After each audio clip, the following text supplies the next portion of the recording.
स्वागत है दोस्तों स्टडी फॉर यूपीएससी में। हम लोग यूपीएससी प्रीलिम्स का पीवाईक्यू एनालिसिस कर रहे थे, देख रहे थे। उसका आज पार्ट 4 है। देखिए, ध्यान से देखिएगा इस क्वेश्चन को, बहुत ही इंपॉर्टेंट क्वेश्चन है कि भारत में, पहला क्वेश्चन देखते हैं, भारत में चुनाव प्रक्रिया के प्रारंभ के संबंध में निम्नलिखित कथनों पर विचार कीजिए। यहाँ पे 4 कथन था, हमने 3 ही लिया है।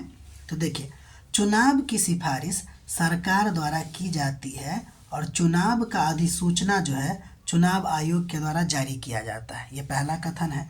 दूसरा, चुनाव का सिफारिश चुनाव आयोग द्वारा की जाती है और चुनाव की अधिसूचना केंद्र में गृह मंत्रालय और राज्य में गृह विभाग द्वारा किया जाता है। ये दूसरा कथन है। तीसरा, चुनाव का सिफारिश चुनाव आयोग द्वारा किया जाता है और चुनाव का अधिसूचना राष्ट्रपति और संबंधित राज्यों के राज्यपाल द्वारा जारी किया जाता है। तो इस बात को ध्यान रखिएगा कि चुनाव प्रक्रिया का जो प्रारंभ है ना, वो ऐसे होता है कि चुनाव आयोग पहले चुनाव का सिफारिश करते हैं कि भाई चुनाव होगा, और इसके लिए अधिसूचना केंद्र में राष्ट्रपति और राज्य के लिए राज्यपाल जारी करते हैं। ये बहुत ही इम्पोर्टेंट है और अभी बिहार का चुनाव भी हुआ है, तो ये अच्छा क्वेश्चन हो सकता है। ठीक है, अब यहाँ पे थोड़ा सा डिटेल की बात करते हैं, थोड़ा सा ही है, ज़्यादा नहीं है। कि भारत के संविधान के अनुच्छेद 85, 174 और जन प्रतिनिधि अधिनियम 1951 के प्रावधान के तहत निर्वाचन आयोग की सलाह पर चुनाव की अधिसूचना जारी किया जाता है राष्ट्रपति के द्वारा केंद्र में और संबंधित राज्यों के राज्यपाल के द्वारा राज्य में। ठीक है भाई, इतना हो गया।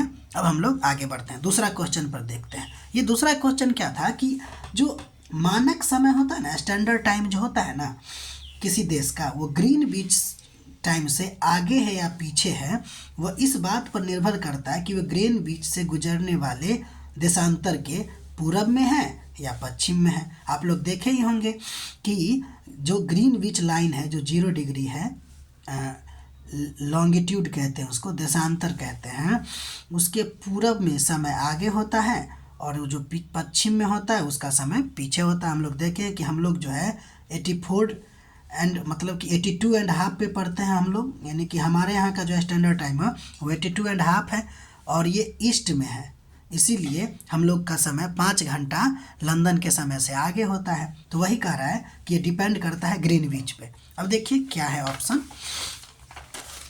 ऑप्शन था आपको क्यूबा को लेकर, ग्रीस को लेकर, इराक को लेकर, कोस्टारिका को लेकर और जापान को लेकर। तो इसका आंसर हम दे दिए, आप इसको ना मैप में देखने की कोशिश कीजिएगा। ठीक है, कि पहले सबसे आगे यानी कि देखिए जापान, उसके बाद आपको तीसरा नंबर इराक होगा, फिर आपको ग्रीस होगा, फिर क्यूबा होगा और सबसे लास्ट में आपको इसका आंसर 4 होगा। ठीक है, यानी कि कोस्टारिका।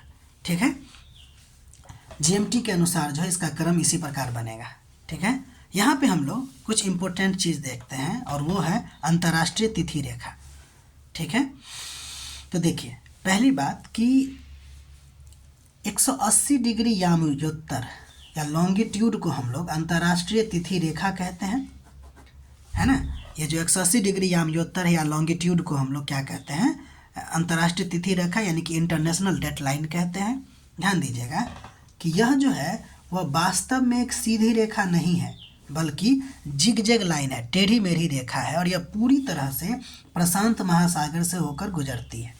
ठीक है, इस रेखा का जो निर्धारण है 1884 ईस्वी में वाशिंगटन में एक सम्मेलन हुआ था, उसमें निर्धारण किया गया था। ठीक है, ये एक एक फैक्ट आप ध्यान रखते चलिएगा। अब देखिए इस रेखा को पार करने पर क्या होता है, अगर मान लीजिए पूरब से पश्चिम की तरफ पार करते हैं, यानी कि ईस्ट से हम लोग जाते हैं वेस्ट की तरफ, तो तारीख 1 दिन बढ़ जाता है, यानी कि +1 डे हो जाएगा।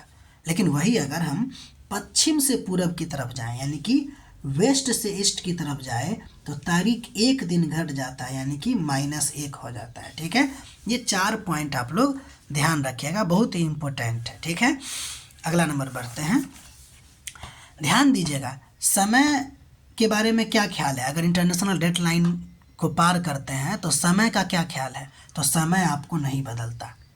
ठीक है, ध्यान रखिएगा, लगभग समय वही रहता है, बस डेट बदल जाता है। ठीक है, इतना ध्यान रखिएगा, इसका नोट बनाइएगा, बहुत अच्छा एग्जाम में हम लोग को काम देगा। ठीक है। अब अगला नंबर बात करते हैं कि निम्नलिखित में से किस पंचवर्षीय योजना ने मानव विकास को सभी विकासात्मक प्रयासों के मूल में मान्यता दी। यानी कि ये कहना चाह रहा है कि किस पंचवर्षीय योजना में आपको मानव विकास पर ध्यान दिया गया। तो इसका आंसर होगा आपको 8वां, यानी कि 8वीं पंचवर्षीय योजना।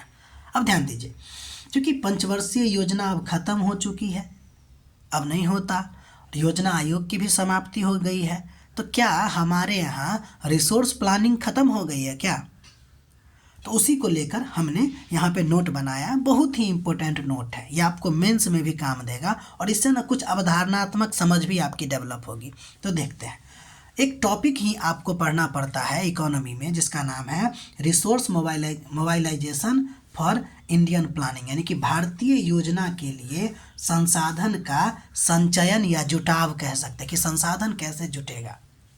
ठीक है, भारतीय योजना के लिए तो संसाधन संचयन का क्या मतलब हो गया, रिसोर्स मोबाइलाइजेशन का क्या मतलब हो गया। तो देखिए, इसका अर्थ है देश के विकास कार्यों के लिए धन, पूंजी, तकनीक और मानव संसाधन जैसे क्षमताओं को इकट्ठा करना और उसका प्रभावी उपयोग करना। ठीक है, अब देखिए, भारत में योजना आयोग को समाप्त कर दिया गया है और पंचवर्षीय योजनाएं भी हटा दी गई है। तो इसका क्या अर्थ समझे कि अब नियोजन की आवश्यकता नहीं है भारत में क्या।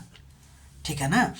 तो चूंकि अब ये क्वेश्चन उतना इम्पोर्टेंट नहीं रह जाता है पंचवर्षीय योजना को रिलेटेड, तो हम सोचे कि क्यों ना इसको एक मेंस आधारित एक बात यहाँ पे आप लोग को बताया जाए, इसलिए हमने ये टॉपिक चुना है कि योजना आयोग को तो समाप्त कर दिया, पंचवर्षीय योजना अब हटा दी गई है, तो क्या भारत को नियोजन प्लानिंग की आवश्यकता नहीं है क्या। तो देखिए, आगे बढ़ते हैं।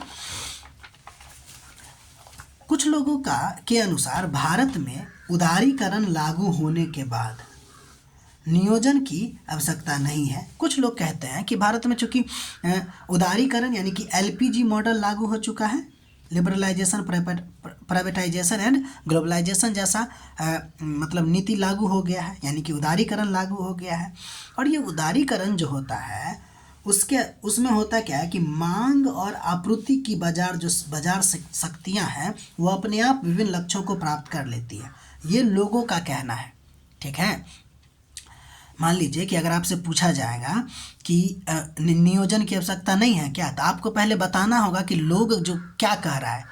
तो लोग कह रहे हैं कि उदारीकरण लागू हो गया है, मांग और आपूर्ति की जो बाजारी व्यवस्था यानी कि मार्केट जो पावर है ना, डिमांड एंड सप्लाई का, वो अपने आप अलग अलग लक्ष्यों को पूरा कर लेती है, इसलिए ये मुद्दा उठ रहा है कि अब हमको नियोजन की आवश्यकता नहीं है।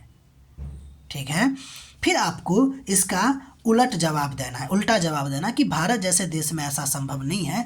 क्या कहना होगा देखिए, तो कहता है कि इस संदर्भ में भारत के पूर्व प्रधानमंत्री नरसिम्हा राव ने का 8वीं पंचवर्षीय योजना के प्रस्तावना में एक कथन कहा गया था, वो बहुत इम्पोर्टेंट है। क्या है तो देखिए, बाजार क्रय शक्ति आधारित मांग और आपूर्ति में संतुलन को ला सकता है, यानी कि आप मांग और आपूर्ति में संतुलन तो ला सकता है लेकिन आवश्यकता और आपूर्ति में नहीं ला सकता है।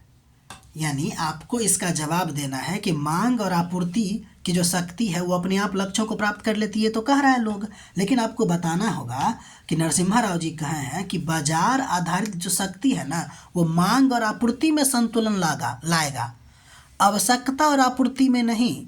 ठीक है, अतः भारत जैसे विकासशील देश में गरीबी निवारण, समावेशी विकास, मानव विकास, विश्व स्तरीय इंफ्रा विकास, बेहतर आंतरिक सुरक्षा, एसडीजी लक्ष्य आदि लक्ष्यों को प्राप्त करने के लिए राज्यों के द्वारा नियोजन की आवश्यकता आपको पड़ेगी ही पड़ेगी।